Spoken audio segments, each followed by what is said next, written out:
I'm in a bit of a predicament here on this Starbase summary. I'm watching Starbase Live right now, and there is a booster being lifted onto the pad. But what do? I mean, we've got Ship 40 rolling out a couple days ago here, or actually returning from Massey's. But do I hold this video until the booster's down? Well, that's going to be later tonight. Then it wouldn't go out till tomorrow. But then tomorrow's going to be stacked full of stuff as well. It's always one more thing, especially with SpaceX. One more thing, bro. Just wait one more day. Just give me one more day. Here in this Starbase summary, we are going to forge ahead and keep the content fresh, get you all of the information that's been happening the last couple of days, even though right now the booster is being lifted and put onto Pad 2 out at Starbase. That one's going to be in the next one, and tomorrow we're going to be covering all of the live testing activities in all of the different ways that we do it here at NSF. Let's go through this now, though, because previously on Starbase Summary, you saw Ship 40 roll out to Massey's, and you saw Ship 40 come back from Massey's, and you saw Ship 41 go out to Massey's, and you saw Ship 41 come back from Massey's, and you saw Ship 40 go back out to Massey's again for a second time, completing that 6-engine static fire. And here we have Ship 40 coming back from Massey's after that static fire. Now here, of course, Ship 40 is going to be the ship that is intended for the flight coming up. So getting its 6-engine static fire was definitely an important step. Even more important, possibly, y'all can argue with me if you don't agree, then the static fire is getting the booster back from Massey's. If the booster never comes back from Massey's, well, you end up in a Ship 36 situation, and that's not what we want. So, anyways, it is coming back over towards the production site. We hope that it joins its compatriot out at the pad in due course. Of course, they're not going to put it out there when they're trying to do the first booster static fire, would be my guess. So let's see this thing roll back in. But like I said, that booster out on the pad right now will be covering that as well, because everything is marching towards this Flight 13. That honestly might be happening as soon as next week. You would look at the state of the vehicles and you'd say, all right, the ship, it's got 6-engine static fire, that's good. Well, the booster just rolled out. That'd be a really fast turnaround. But, got the July 4th holiday that was in the mix just coming out of that weekend. So how did that affect the cadence? We know that the booster needs to get a good, successful static fire. Is it going to go through the same sort of things? Is it going to come back? Does it have FTS? All the different questions that happen. But there are notices stacking up like cordwood. I don't know if anybody does that make sense to anybody? I don't know what that saying is. It's about like chopping wood, I guess. But there are lots of notices stacking up in Mexican airspace notices. The no TAMs on the United States side. We've got some of the sea warning areas, the danger areas, the notice of mariners, note Mars, that end up out there. All sorts of stuff stacking up with dates starting the middle of next week, 15th, if I'm not mistaken. So we will see what happens with Flight 13, and is there a real possibility that they go next week? I guarantee you it's all going to be about what goes on with the booster static fire. Booster 22, good for you, Booster 22, in the background there. Fantastic. Well done. It's all going to be depend on what goes down with the booster static fire in the next couple days. Let's go down Nosecone row here in the Starfactory. There's that weird Nosecone. We've talked about this in the previous videos. What are they going to test with it? We've seen various hoses and pipes and stuff going in and out of there, people working inside as well. Over there, we've got some tiles being attached, and you can actually see those white tile setups. There's some underlayment, then there's the white layer underneath. It's an interesting setup they've got going. Which is this one? This one we've moved to another one, it looks like, and that's the detailed area around the forward part of the flap. Good grief. I was joking when I was talking about Ship 40 and Ship 41 going back and forth to Massey's, but here's Ship 41 going back out to Massey's again. Help me out. As a viewer, is it useful to you to know every time the ships go back and forth like this? Is it interesting? Are you getting bored? Is it like, who cares? Another ship's going to Massey's. Tell me when it's going to launch. I honestly see comments like that. I see people posting in the comments like, I don't care, wake me up whenever it's going to launch. Well, I may have to wake you up like the day before it's going to launch, because you never know how fast these things are going to turn around.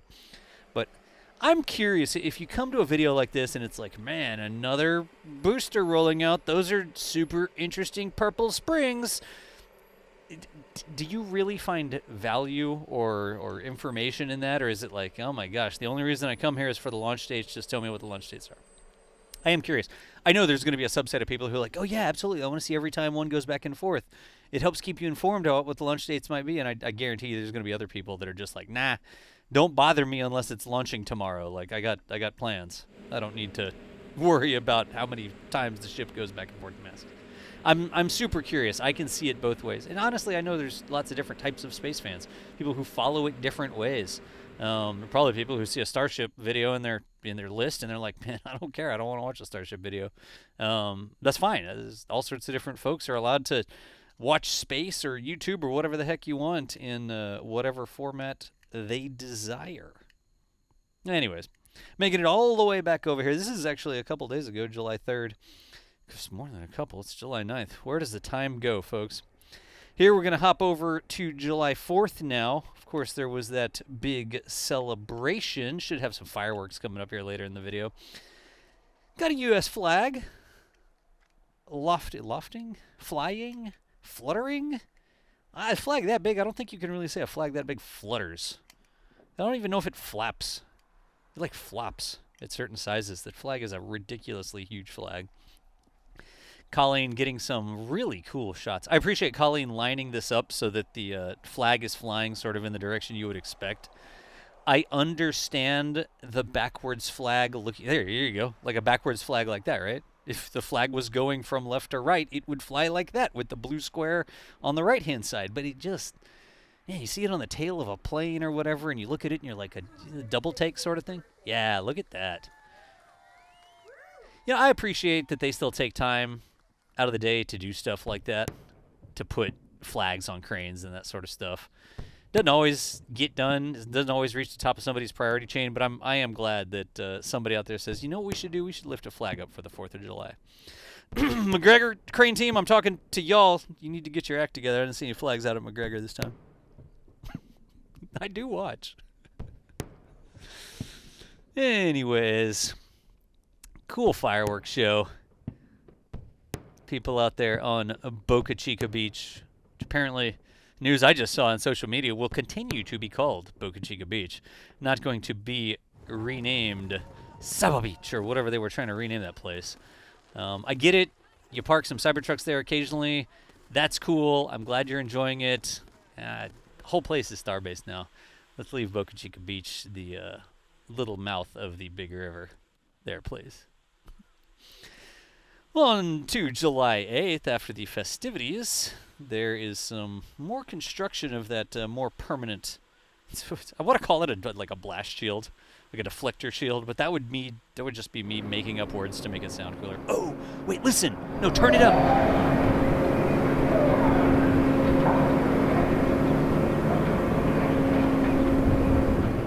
All right. If you didn't get to your button, scroll it back. I'm going to ask the editor specifically to turn up the audio on that because the chopsticks were making some absolutely wild noises when they were moving.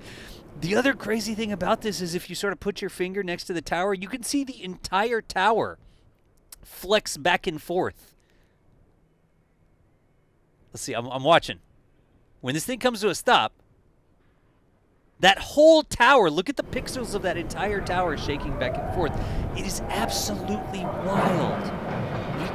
You seriously need a banana for the whole tower almost is torquing there. And of course, that's expected. It doesn't mean that they've messed up the tower or anything like that. You get the thing where you're on the big skyscraper in New York City or Taipei or whatever, and the thing needs to lean back and forth in the wind. If it was super rigid, it would crack and start to fail. So they've got to have a little flex to it. Your measly human muscles might not be able to flex that tower, but when those huge beefy arms of the chopsticks are moving, that is an awful lot of force acting on that very long lever arm of a more than one lever arm actually. Anyways, it's just wild. Hey, go back and listen to them go. Even if I talked over a little bit, listen to the ambient track, change it over to that Klingon track if y'all want the round audio. But I'll ask the editor to turn that up so y'all can hear those crazy noises. I had it on my TV in my living room, and I don't know what I was doing. I was answering emails or something at the counter, and I heard, and I was like, what was that? I thought it was outside, like an Amazon truck or something like that. It was not. It was the chopstick actuators. You got to love a good cloud time lapse there. the little grassy bits blowing in the foreground and the cumulus clouds, I guess, accumulating in the background. Everybody loves a good cloud time lapse. Oh, all right. Ship 41's coming back from Massey's. Interesting to note here, the only visual test that we could observe from a distance was some flap testing. That doesn't mean that they didn't plug in connectors, lines, pipes, do a fit check of some sort, maybe after the static fire. Who knows? It doesn't mean that they didn't do any testing. It didn't just go out there and waggle its ears at you.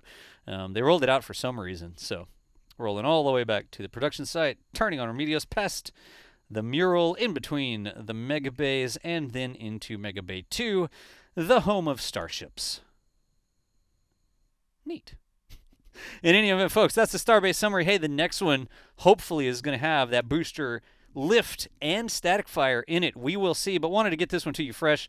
You know how it is. I watched the video. We try to get it to you every couple days so you can keep up with Starbase if you don't have the time to watch what's happening 24/7 over on our 24/7 channels. But for now, appreciate you watching, and we will see you nerds next time.